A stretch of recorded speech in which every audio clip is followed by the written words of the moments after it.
हरियाणा में आशा वर्कर्स का धरना प्रदर्शन लंबे समय से चल रहा है। आपको जानकर हैरानी होगी, ये महिलाएं 74 दिनों से प्रदर्शन कर रही हैं। तस्वीरें आपको दिखाते हैं, इस पर हम चर्चा भी करेंगे। कैथल की बात करें, झज्जर की बात करें, फरीदाबाद की बात करें, आशा वर्कर्स जो है पड़ाव डाले हुए हैं। प्रदर्शनकारियों का कहना है, यानी कि आशा वर्कर्स का कहना है कि वो लंबे अरसे से अपनी मांगों को लेकर मुखर हैं, अपनी बात रख रही हैं, लेकिन उनकी अनदेखी हो रही है। झज्जर में आशा वर्कर्स का धरना जारी है। आशा वर्कर्स बीजेपी प्रदेश अध्यक्ष ओपी धनखड़ के आवास के नजदीक बीच सड़क पर धरना दे रही हैं। फरीदाबाद में कैबिनेट मंत्री मूलचंद शर्मा के कार्यालय पर आशा वर्कर्स का 24 घंटे का पड़ाव खत्म हुआ। आशा वर्कर्स ने सरकार को कड़ी चेतावनी देते हुए कहा कि अगर सरकार ने अब भी मांग नहीं मानी तो 30 अक्टूबर को संसद भवन का घेराव किया जाएगा। 3 तस्वीरें आपके सामने हैं।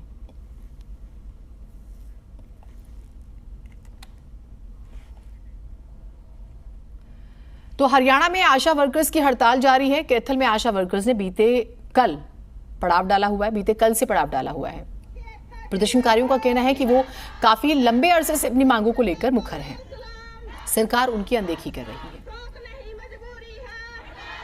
हमारे आंदोलनकारी बहनें हैं, बढ़ चढ़ के आंदोलन में भाग ले रही हैं और अपनी पूरी ताकत के साथ लगी हुई हैं। अभी हमारा सरकार से जो हमने कल 24 घंटे का पड़ाव विधायकों के या मंत्री के निवास पे डाला था, लेकिन मंत्री सारे ही एक दिन पहले चंडीगढ़ पहुंच गए। आशाओं से डर के मारे कोई भी अपनी जगह पे नहीं मिला। तो उसी स्थिति में हमें और सामाजिक सुरक्षा को देखते हुए, जबकि हमारे पुलिस की तरफ से कोई भी नारी होने के नाते, एक बेटी होने के नाते सरकार ने हमारी सामाजिक सुरक्षा का कोई भी प्रबंध नहीं किया। इसलिए हम दोबारा अपनी सुरक्षा को देखते हुए सेक्रेटरीट पे आके बैठे, लेकिन यहाँ भी सरकार ने ना तो किसी ने कोई पूछ की और ना ही प्रशासन ने हमारी सामाजिक सुरक्षा के कोई प्रबंध किए हैं। आंदोलन का हमारे 73वां दिन है जी, और पहले तो हम मतलब दिन दिन में हड़ताल किया करते थे, लेकिन कल हमने रात्रि का पड़ाव भी किया। और रात्रि के पड़ाव में यहाँ पर इसकी प्रशासन की तरफ से ना तो कोई सुरक्षा थी, ना कोई इंतजाम थे, बिल्कुल कोई भी वो नहीं, देखने तक की वो नहीं आया कोई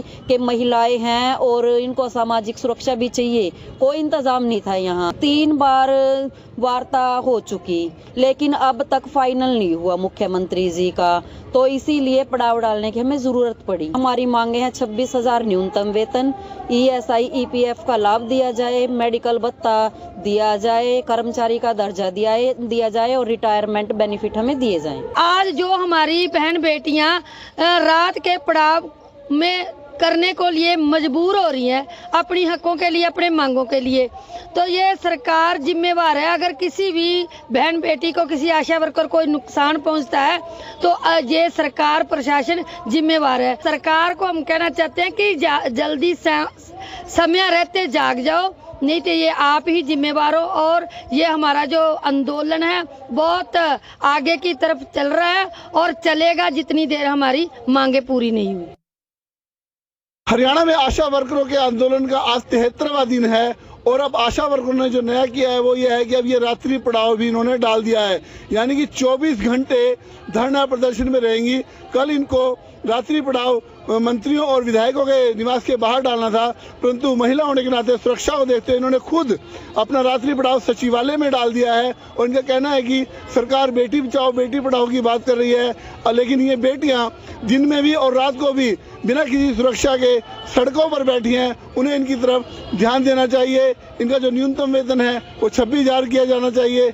इसी मांग को लेकर ये लगातार धरने प्रदर्शन कर रही हैं। इनका ये भी कहना है कि सरकार बात करे और बात करके इस आंदोलन को खत्म करवाए। कैथल से विपिन शर्मा, जी मीडिया।